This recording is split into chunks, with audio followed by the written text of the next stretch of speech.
what a craze he has. I just came to experience that, like from like shooting, because Anil sir, the co-producer of this movie, used to tell me like you have to experience the vibe coming to Hyderabad and see it. So I just came for the sake of it, and it was extraordinary. Yeah. Okay Ravi గారు, చెప్పండి. Actually ఇప్పుడు కొన్ని సినిమాలకి చెన్నైలో theatres ఇవ్వట్లేదు తెలుగు సినిమాలకి అనేది ఉంది. బట్ ఇక్కడ చూస్తే మనకి ఏ మూవీ అయినా కూడా థియేటర్స్ ఓపెన్గానే ఇస్తారు. ఆ స్టార్కున్న ఫ్యాన్ ఫాలోయింగ్ కావచ్చు, దేని ఒక దాన్ని బేస్ చేసుకుని. దీనికి ఏం చెప్తారు? కొంతమంది అక్కడ మనకి మన మూవీస్కి థియేటర్స్ రావట్లేదు అనేది ఒక నెగిటివ్ టాక్ కూడా ఉంది. ఎందుకంటే దివాళీకి మనకి ఇక్కడ చాలా మూవీస్ వస్తున్నాయి. సో దాని గురించి. అలా ఏం ఉండదండి. ఇప్పుడు Diwali is the biggest festival in Tamil Nadu. Okay, అక్కడ కంపారిటివ్గా మనకన్నా థియేటర్స్ నెంబర్ తక్కువ. థియేటర్స్ మనకి 1800 ఎంత ఉన్నాయి, అక్కడ ఉన్నాయి 600 700 ఇఫ్ ఐఎమ్ రైట్, లేకపోతే మ్యాక్సిమం 800 ఉంది. సో ఇప్పుడు ఒకటేనండి, ఇప్పుడు సినిమాలన్నీ రిలీజ్ అవుతాయి. ఒకటేమో X number of theatres, Y Z అలా క్యారీ చేస్తున్నాయి అన్ని సినిమాలు. ఫస్ట్ డే టాక్ని బట్టి అవి అడ్జస్ట్ అయిపోతూ ఉంటాయి. You give the best content, పెద్ద హిట్ కంటెంట్ ఇవ్వు, తీసుకెళ్ళు. అంతేగాని ఊరికినే థియేటర్లు రావట్లేదు అవన్నీ, that is not like that. అంటే ఇప్పుడు మనకు ఒక రూల్ ఉంది, పొంగల్ టైంలో ఓకే వీ హ్యావ్ సమ్ ఇది అట్లా. ఇప్పుడు ఇదంతా అందరికి ఓపెనే కదా, that is not like that. ఇప్పుడు ఎవరిని అలా ఆ విధంగా బ్లేమ్ చేయొద్దు. ఇప్పుడు నిజంగానే మన పొంగల్ టైంలో దానికి ఒక డిబేట్ ఉంది, అవన్నీ దట్ ఈస్ డిఫరెంట్ స్టోరీ. ఇప్పుడు ఇక్కడ అక్కడ Diwali is the biggest festival. And again మరి మీరు దేని ఉద్దేశించి అంటున్నారు నాకు తెలియదు, కానీ నేను జనరలైజ్ చేసి చెప్తున్నది. ఓకే, దాంట్లో ఏ సినిమా బాగుంటే ఆ సినిమా షోలు మ్యాక్సిమం వచ్చేస్తాయి. అది అసలు ఎవరికి వరి అవ్వాల్సింది లేదు, ఎవరు కంగారు పడాల్సిన అవసరమే లేదు. ఈ సినిమా గురించి కూడా చెప్పాలి కాబట్టి నేను చెప్తున్నా. ఇప్పుడు ఎక్స్ట్రాడినరీ సినిమా అండి, బ్రహ్మాండంగా ఉంది, బ్లాక్ బస్టర్ సినిమా. దాన్ని మించి ఇంకోటి రానివ్వండి, వీఆర్ వెల్కమింగ్, అలా రావాలని కోరుకుంటున్నాం. మా దాంట్లోంచి కూడా కొన్ని షోలు ఇస్తాం, దాంట్లో అయితే ఇబ్బంది ఏం లేదు. మేము ఎన్ని షోలు వేసుకున్నాం సార్, నిజంగా దాన్ని దాటి ఎక్స్ట్రాడినరీ కంటెంట్ ఏమైనా ఉంటే కనుక నేను సభాముఖంగానే చెప్తున్నా. అదే మన అందరు జర్నలిస్టుల ముందులే మా దాంట్లోంచి కూడా కొన్ని షోలు ఇస్తాం. That won't be a problem అండి అసలు. Pradeep garu, Pradeep garu, your last 3 films, Love Today కానీ లేకపోతే Dragon or and this film, they it looks like there is a pattern. Your films are targeting youth and you play an underdog who faces so many problems and insults, and later you redeem, or there is a connection in all the 3 films, like youth centric and how we say it, identifying youth insecurities of the youth. Okay. So what is the plan exactly when you select a script or something like that? That is a very clear plan, sir. When I hear the script, if I like it, I'm doing it. That is the only plan I have. If it is interesting, that's it. And I feel the pattern in all the 3 films is entertainment. That is the only pattern I follow. If it is entertaining. In Love Today, yeah, I had a grey shade who turns into a very good person. And in Dragon also, he's not so good, but he realizes his mistakes, he turns into a good person. In Dude, from the start, he's a very good person. So, we are breaking that. And few are saying like, I'm doing romance films, love films, totally. Dragon is not a love film at all. Dragon is a coming of age film. How a person overcomes like 48 arrears is a very different script. So for me, I'm choosing very different stories. The only similarity is entertainment. Yeah. Okay, all the best. Ravi garu, Sir, sir ఇందాక మీ స్పీచ్లో exhibitors చాలా హ్యాపీగా ఉన్నారు, ఇది కూడా continue అవ్వాలని చెప్పి ఒక మాట అన్నారు. మీరు ప్రొడ్యూసరు ప్లస్ డిస్ట్రిబ్యూటరు ఎగ్జిబిటర్ అన్ని బిజినెస్లోనే ఉన్నారు కాబట్టి అసలు ఇప్పుడు దాకా గ్రాఫ్ ఏంటండి ఇయర్ అండి? అందరూ ఎక్స్పెక్ట్ చేసినట్టు లేటర్ హాఫే బాగుంటుంది అనుకున్నామండి. ఎందుకంటే స్టార్టింగ్లో సమ్మర్ అంతా పోయింది, సినిమాల రిలీజ్ పెద్ద లేవు కదండి. సంక్రాంతి తర్వాత ఫిబ్రవరి కొంచెం ఇది, ఆ తర్వాత ఈ లాస్ట్ క్వార్టర్లోనే బాగుంటుంది అనుకున్నాం. సెప్టెంబర్ నుంచి ఎలాంటి సినిమాలు వచ్చినాయండి. మిరాయి వచ్చింది, కిష్కిందపురి వచ్చింది, ఆ నెక్స్ట్ వచ్చింది బ్లాస్టర్ ఓజీ, ఆ, ఆ తర్వాత కాంతారావు వచ్చింది, మధ్యలో లిటిల్ హార్ట్స్ బ్రహ్మాండం చేసింది కదండి. ఇట్లా వరుసనే ఏ వీక్ బై వీక్ చాలా చాలా మంచి సినిమాలు పడినాయి. అలాగే మళ్ళీ 17th కా ఉంది, K ramp, sorry, K ramp ఉంది, జతగా ఆ, నీ తెలుసు తెలుసు కదా. తెలుసు కదా, జత కలిసి అని వస్తుంది, తెలుసు కదా ఉంది, మన మిత్రమండలి ఉంది, మన డూడ్ ఉంది. నాలుగిట్లో మీకు కంపల్సరీ 2-3 అయితే ఫైర్ అవుతాయి కదండి. అంటే మళ్ళీ ఈ సీజన్ మంత్ ఎండ్ దాకా ఉంది, మంత్ ఎండ్కి మళ్ళీ బాహుబలి ఉంది, మళ్ళీ మళ్ళీ మా రవితేజ గారిది మాస్ జాతర ఉంది. ఇక సార్ ఇక మళ్ళీ నవంబర్ అన్ సీజన్ ఏదో అంటారు, మళ్ళీ లాస్ట్లో మా రామ్ గారి సినిమా ఉంది, ఆ, డిసెంబర్లో అఖండ. అఖండ ఉంది. ఇంకేం సార్ ఇక కంటిన్యూస్గా బాగుంది. కాదు sir, top to bottom dude అయిపోయినట్టున్నారు.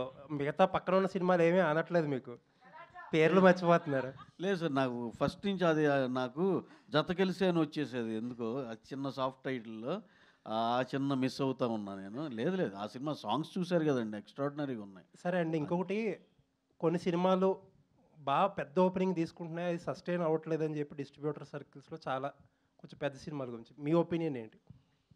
Sir content మీకు 100కి 90 మార్క్స్ ఉంటే ఆ రెవెన్యూ చేస్తుందండి, 80 ఉంటే 80, 70 ఉంటే 70 అంతే.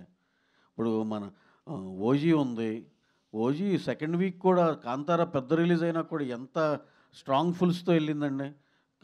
ప్రాక్టికల్ చూసాం, కంటెంట్ కనెక్ట్ అయ్యిందా బ్రహ్మాండంగా చేస్తున్నాయి సార్ అంతే. శరత్ కుమార్ గారు. యా సార్, ఇప్పుడు తాలిబొట్టు విషయానికి వస్తే కనుక ఆయన ఒక డైలాగ్ చెప్పారు కదా హీరో. నేను చెప్పాను ఎలాగ వింటున్నారు మీరు? వాయిస్ వచ్చిందా? వాయిస్ తెలిసిపోయిందా తాళి గురించి? అదే ట్రైలర్, అదే నేను అడుగుతాను, ఫేస్ రాలే అప్పుడు. తాళి గురించి నేను మాట్లాడింది నా వాయిస్తో. యా యా అయితే తాలిబొట్టుకి సంబంధించి ఇప్పుడున్న జనరేషన్ కొంచెం వాల్యూ పరంగా చూస్తే అది కొంచెం తగ్గింది. సో అతను చెప్పిన డైలాగ్ కూడా తాలిబొట్టుకి కాదు, దాని వెనకున్న ఫీలింగ్స్కి ఇవ్వాలి అని చెప్పి. సో మీరు ఒక ఎక్స్పీరియన్స్ పర్సన్గా కావచ్చు, రాధికా శరత్ కుమార్, దీంట్లో చెప్పండి ఎక్స్పీరియన్స్ పర్సన్ అంటే ఏంటి? I mean senior. సో ఏం చెప్తారు? సరిగా అడగాలి కదా, నేను కూడా జర్నలిస్ట్ కాబట్టి మీరు అడిగింది ఏమని చెప్పాలి. మీరు కూడా ఎక్స్పీరియన్స్ ఉంది, దీంట్లో ఎక్స్పీరియన్స్ ఉంది, మీరు వచ్చి చెప్పాలి. I mean senior artist, senior ఆర్టిస్ట్గా ఎక్స్పీరియన్స్ ఉంది చెప్తున్నారు. ఓకే, చెప్పండి. సో ఈ వాల్యూ తగ్గడాన్ని ఎట్లా చూస్తారు? ఫీలింగ్స్కి అంటే I don't think values has gone down అండి, అట్లా ఏం లేదు. Values is there, our cultural values are always there, and how you approach certain things. Movie is just like Pradeep garu చెప్పినట్టు, it's just a small portion of the entertainment is there, lot of values in the film. But the dialogue that is saying that is not the only thing. You should see the heart of every women. అదే వాళ్ళు చెప్పారు అక్కడ. It is not only tying the thali and then going about your own self. It's not that. The value for the thali has to be understood by both the persons, man and wife. Ade chepparu. Yeah, thank you. Pradeep garu, don't take in negative. మీరు hero మెటీరియల్లా ఉండరు, but me success చూసినా fan following చూసినా కూడా ఒక 2 మూవీస్కి అట్లా fan following అనేది చాలా రేర్ కేసెస్లో జరుగుతుంది. సో దాని వెనక ఉన్నది hard వర్కా, లక్కా? I'll tell. Okay, sorry, Pradeep, I'm taking the mic because I've been in this industry, I've done 170 films. You cannot say A to Z who's a hero material. Everybody over is a hero material. అది ఎలాగ చూడ్డానికి హీరోగా కనపడాలంటే you don't have any specification for hero కదా. A person doing any act which is going to be benefiting the society is a hero. So దానివల్ల మీరు అడిగింది అది negative question కాదు. మీరు అడిగింది సార్ మీరు లైక్ శరత్ కుమార్ అట్టు ఒక బాడీ బిల్డర్గా కనపడలేదు నేను అడిగే. ఓకే రవి గారు హాయ్ అండి. I'll tell you. Yeah. Hard work, luck. Yeah. Hard work is there.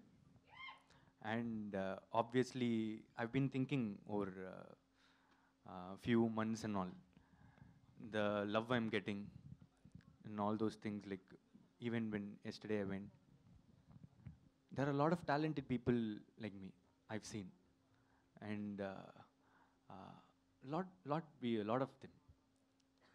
But this has happened to me.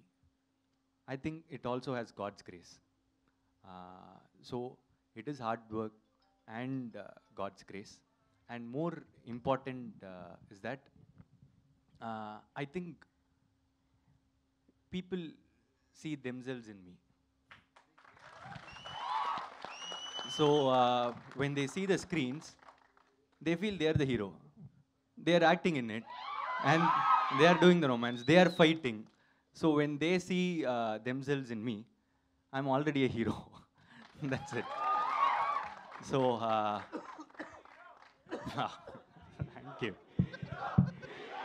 Thank you. I love you. Thank you. Yeah, that's it. Ravi గారు చాలా కాన్ఫిడెంట్గా కనిపిస్తున్నారు మీరు.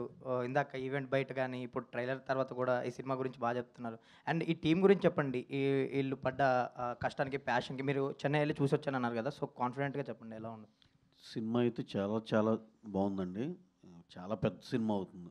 మామూలుగా నా యూత్ జెన్జీ కనెక్షన్తో పాటు అసలు ఫ్యామిలీ ఎమోషన్లు ఇవన్నీ కూడా అదిరిపోతాయి. చాలా పెద్ద సినిమా అవుద్ది.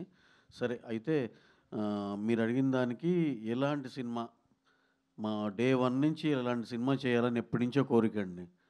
బ్రహ్మాండమైన content point number 1. Point number 2, 65-70 డేస్లో చక్కగా బిగిన్ చేసి fast as early as possible with quality complete చేయాలి. మనం విత్ ఇన్ ద బడ్జెట్ చేయాలి సినిమా. At the end of the day 4వది మనం చూసుకోగానే మనం పిచ్చ ఎగ్జైట్మెంట్తో అది మళ్ళీ సినిమా చేసామో అనిపించాలి. ఈ 4 మేము గత 10 ఏళ్ళ నుంచి అన్వేషిస్తూనే ఉన్నాం. ఈ 4 కలిసినది ఎప్పుడు కుదురుతుందని దిస్ ఈజ్ ద వన్. చాలా కాన్ఫిడెంట్గా చెప్పవచ్చు. రవి గారు సార్, అదే ఇప్పుడు చెప్పిన 4 పాయింట్స్ ఉన్నాయి కదా, అసలు 4 పాయింట్లో 3 పాయింట్స్ అన్న సినిమాల్లో టిక్ అవుతున్నాయి మన తెలుగు సినిమాల్లో. అంటే ఎక్కువ ఎస్పెషల్లీ నెంబర్ ఆఫ్ డేస్ గురించి. అంటే మనోళ్ళు అంటే కంటెంట్ బట్టే అండి. ఇప్పుడు వివేకాత్రేయ గారు ఉన్నారు. ఆయన యాక్చువల్గా ఆయన చేసిన ఎంటర్టైన్మెంట్లు ఇలా చేయగలడు, కానీ కొంచెం కాంప్లికేట్ చేసుకున్న ఈ నెంబర్ ఆఫ్ డేస్ కొంచెం పెరుగుతుంది, కానీ సినిమా డెఫినెట్గా బ్రహ్మాండంగా తీస్తాడు.